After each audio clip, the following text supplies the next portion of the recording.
Hey guys, welcome back to Andy's Dinosaur Reviews, and today we are going to check out something that is really cool. So these models were teased a little ways back. They are from Bandai, and they were a round of 4 models that were coming. They're basically capsule figures, but they're really nice, pretty darn high quality capsule figures from Bandai.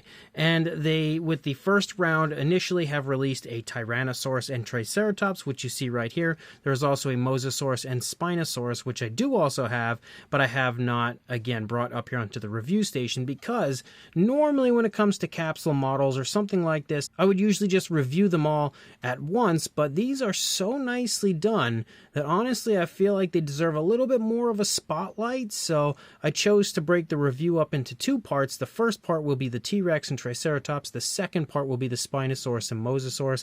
That way we don't have to kind of glance through them and move so quickly, which of course I'm not going to take all day, but I just wanted to have a little bit more time that I can spend on actually checking these out. And as you can see, again, for a standard kind of capsule style model, these are really nice looking. Like, they've got a gorgeous little base underneath each and every one of them. They have a nice kind of almost like a I would say museum style display stand underneath that, and the dinosaurs themselves are nicely sculpted and nicely painted on top of that. Like, really decent quality paintwork for something as small as these are. So, as I said, we'll begin with the T-Rex and Triceratops. Let's go ahead and jump to a closer look and check them out from there. So we'll begin with the T-Rex, because why not? First of all, the models themselves are actually removable from the base, and this part of the base, the earthy area, is removable from this part. So that's how they would come. They would come unassembled, and then you have to piece them together.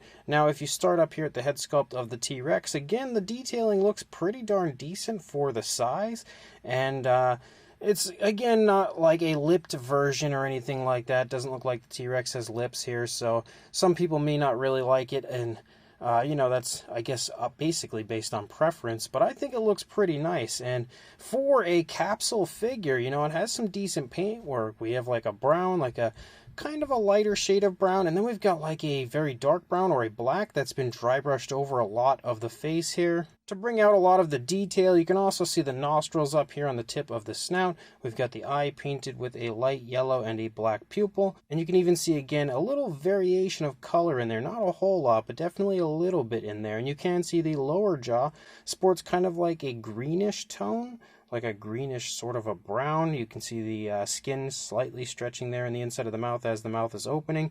The T-Rex does have the teeth sculpted out kind of decently, but considering it's so small, I don't expect them to look absolutely perfect, but they're, you know, pretty darn decent for what they are. And shockingly, the eye on top of one thing, but the mouth also sports a gloss coat, and I don't know how good it's picking up here on camera, but it does help to give the dinosaur a saliva-like look in there, which again is just another dose of realism that I would never expect for a capsule dinosaur. Like, that's pretty impressive, I think.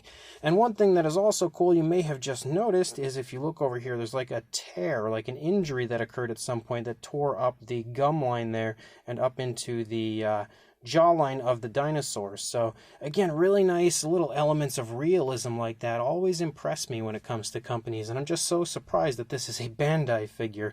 As you move up here, you can see that we've got the dinosaur with its head turned toward its left, also kind of leaning down a little bit, but not too much. Kind of looks like it's posed perfectly to sort of be coming in for a confrontation with the Triceratops. You've got all kinds of creasing in the neck as you continue to move back. Again, that dry brushing technique that they've applied looks really nice. Definitely helps to give it a nice natural look overall. There's also like a dark stripe. It's not as visible here, but you can see it. On the opposing side, it's definitely a bit more visible. You can kind of see that dark stripe lead back here through the course of the body of the T-Rex. You can see again that we've got that kind of greenish tone leaking up here into the shoulder area, up here into the stomach as well. And again, that dry brushing technique continuing to really highlight the detail. The Rex is very big and bulky and kind of, I would say, intimidating looking. It definitely looks like it's a large Rex just kind of crouching down. And then as you lead down into the arms look okay. You've got the fingers sculpted fairly decently, the nails painted with a black. Considering, again, the fact that this figure can fit in my hand, I feel like the detail and everything crammed into them is pretty impressive. As you continue to move back here into the stomach a little bit, you can see how the leg is pushing into the stomach, scrunching up all of that skin. You can also see a seam here where the leg kind of runs down here through the stomach and then up and over here to the other side. Now, they did kind of disguise this seam almost with like the skin wrinkles and folds and stuff. You can see it lead all the way down here.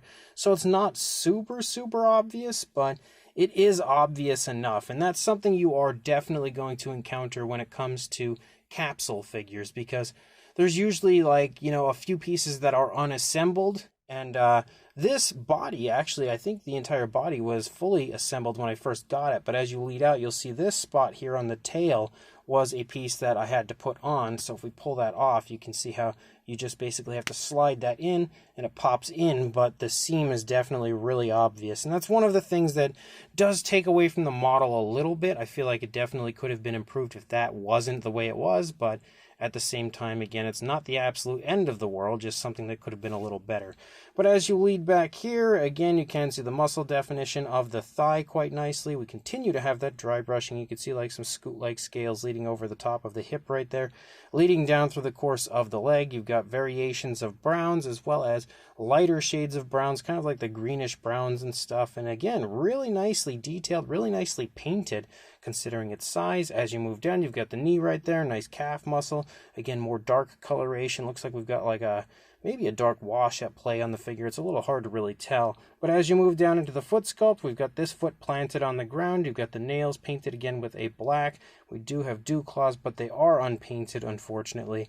But as you move back up here, again out into the tail, you can see that we have basically that darker variation of a brown leading out, but then it transitions to a lighter tone, and the transition's not super smooth where that seam is, but not a huge deal. But you can also see a striping effect as you lead out here through the course of the tail, a nice curve to the tail as we lead out, a little small line of very small ridges following along the top of the dinosaur as you lead out there into the tail as well.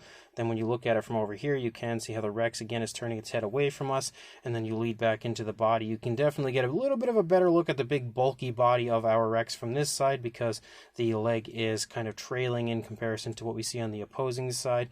Leading back, you've got the hip and the leg and everything over here. You can see how the toes are picking up off of the ground as our Rex is taking a step, and then again you lead out into the tail with the nice curvatures of the tail. The underside also sports some pretty darn nice, very impressive detailing. So again, for a Rex of that size, that's really impressive. And then the base is basically just a really nice earthy area. There's like a broken log or something over here. You've got a stone right here, a few other stones, and then you've got the earthy area down there along with some footprints for the T-Rex and the peg for it to stand on. And it's also, again, painted nicely. Like, you don't usually expect so much paintwork to be included. And it's not like there's a mountain of it here, but like they did apply a nice wash and then like some greenish tones. They painted out some of the rocks. They painted the log and stuff. So for a capsule figure, again, pretty darn impressive. And then you lead down into the base that's underneath, and that stand looks really nice, painted with a brown and looks, again, very high quality.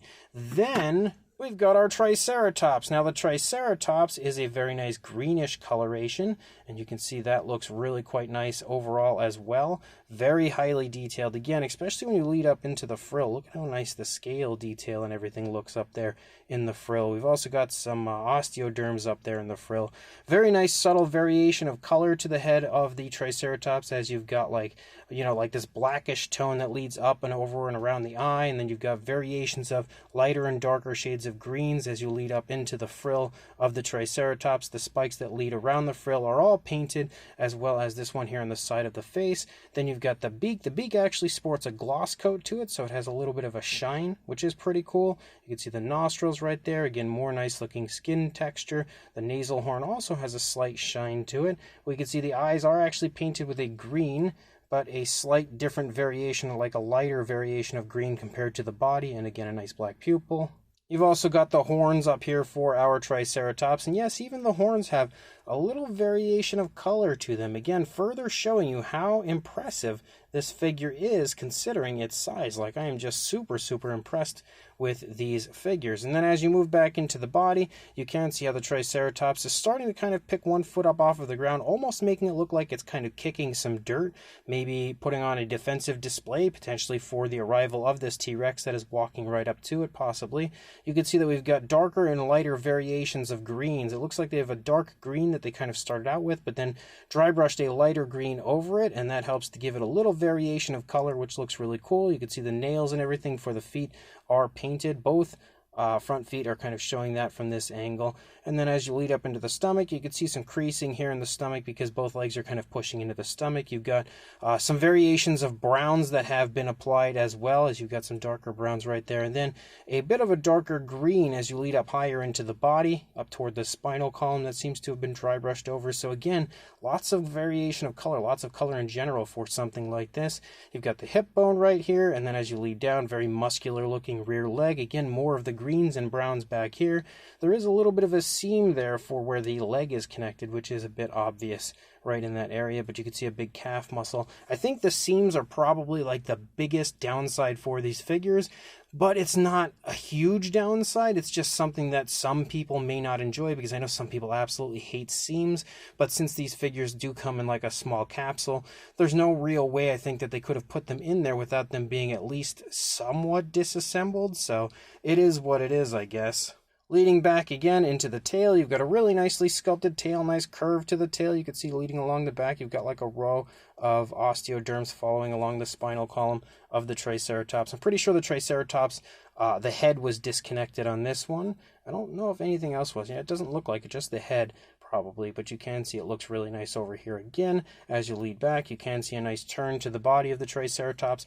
I guess the T-Rex is maybe coming up from the dinosaur's left side, so now it's kind of turning its attention over in that area. Again, you can see the legs are a little bit spread further apart here on this side, but equally as beautiful as what we had seen on the initial side. And if we actually pop the Triceratops off, you take a look at the underside, you can see that there is a dark wash that's been applied down here to the underside, as well as a bit of a lighter tone down here on the underside of the Triceratops. So again, that is an absolutely awesome Triceratops. Again, for its size, very, very impressive. And then we've got the base for the Triceratops, which is pretty similar to what we see for the T-Rex, just a few more kind of like downed logs and stuff over here, but kind of the same paintwork and same style of earthy texture. You've got the pegs for the Triceratops, the feet and everything, like the footprints. And if you bring the T-Rex up, you can now see how they match quite nicely, which further kind of shows you that this is pretty much like a diorama for these two, which is another reason why I really wanted to start out with just these two, because they create a very cool visual together. But again, when it comes to what these are, I am very, very impressed. And as I had also already mentioned, there are some holes in the undersides of the feet of the dinosaur. This one for the Triceratops, it's the two rear legs, so you just have to find the spot to push them into, and then you push them in and they stand pretty nicely. The T-Rex is the only one that I have some issues with, as he will from time to time kind of fall off. He's not on there too solid. He's only got 1 foot with the peg hole for the T-Rex, so we just gotta find the right spot. There it is. And then you push him down. He's very similar to like a Kyoto dinosaur. If you have any of the Kyotos, where every once in a while you get that one that just doesn't like to stay on the base, very similar to that when it comes to this T-Rex. Like, he sometimes falls off. Not too often, but it does happen. But you can see, again, they stand pretty nicely on their bases. Let me readjust this just for a minute, get it a little bit higher so that we can measure these guys. So for the Triceratops, lengthwise, if we go from the horn to the tail, you are looking at a little over 3¼ inches, or around 8 centimeters in length. And then for a height, now this is of course on the base, about 2 inches, or a little over 5 centimeters. So again, really showing you how small these guys are. And then for the T-Rex, for a length, you are looking at about 5 inches and 1/8, or around 13 centimeters. And then height-wise, the highest point would definitely be the tail. You are looking at probably around 3 inches, or around 17 centimeters. For a size comparison, there is Mr. Papo T-Rex, the Attack Pack Dilophosaurus, Robert Muldoon, and the Collect Day Human Being next to our Capsule Dinosaurs. And you can see, like I've been telling you this entire review, they're definitely quite small. Very much so, a very obvious difference in size between our Bandai Rex here and the Papo Rex. You can very clearly see a huge size difference. Also, a good bit of difference in size between this Bandai Rex and previous Bandai Tyrannosaurs that I have reviewed. But again, for another comparison, and I feel like this one should iron the size out for you pretty nicely. Here is a Mattel minifigure and a Captives minifigure next to these Bandai figures, and you can see that they really are not all that much larger than what you see with these other companies' smaller minifigures. So again, this definitely shows you that these are, without a doubt, in the minifigure size range. I would say they're like, you know, large enough that they're about to leave that size range, but they're definitely, in my opinion, still minifigures, and far and away some of the best that I have ever seen. So these brand new Bandai capsule figures are actually really, really impressive, especially these two. Of course, the two we've begun these reviews with, we have the T-Rex and the Triceratops, and I think they really nicely complement each other. Again, Bandai did a great job of not exactly telling you that they are meant to be together, but at the same time making it obvious enough that you can tell by looking at them, especially when it comes to giving them the same sort of terrain and similar look to their bases, and they just genuinely like display very nicely together. But on top of that, they're also both really beautifully sculpted. I think the Triceratops looks great. It's got really nice fine detail, a nice pose, again, making it look like it's preparing to defend itself against the T-Rex. Nice paintwork as well. I think they gave it a really good, realistic, natural paint job without going overly flashy or anything like that, so I'm a big fan of that. The paintwork, for the most part, is pretty precise and somewhat careful. There's definitely a few areas that look a little bit like slightly inconsistent, but for the most part, I think the paintwork is really nicely done on both the Triceratops and its base, and the base is honestly just as highly detailed, I would say, as the Triceratops itself. The T-Rex as well looks fantastic, and again, same situation as the Triceratops, where the colors look nice and natural, the paint application is nice and natural, a little inconsistent on the Rex as well, especially as you lead out into the tail. The transition between colors isn't super smooth, but it overall does look quite nice. And I love the fact that they've added in little things like gloss coats and stuff for the inside of the mouth, things you don't normally see on figures this small. The worst part about the Rex for me is the super obvious seams, the one running through the stomach and the one out there on the tail. The Triceratops, the seam is a little bit better hidden, but still obvious enough, but not quite as obvious as you see on the T-Rex. Again, though, being capsule figures, you come into these understanding that they are going to be pieced together and they're going to have seams. That's just the way they work. But again, considering its size, both of their sizes, and considering how nicely sculpted and nicely painted these are, they really are very, very impressive. So I actually was able to acquire these thanks to my good friend Dino Mike Mac. I will try to find you guys some links on eBay where you can purchase them for yourselves. I don't know exactly how much they will be on there, unfortunately, because, you know, sometimes you usually end up having to pay a little extra on eBay, especially when it comes to capsule figures and stuff like that. So the price may be a little questionable for the figure and its size, but I will try to find the cheapest option for you guys on there. And as I said, really nice, honestly, really worth picking up if you can get them for a good price. So make sure you, of course, do that and like, comment, and subscribe, and I will see you in the next review. Thanks for watching.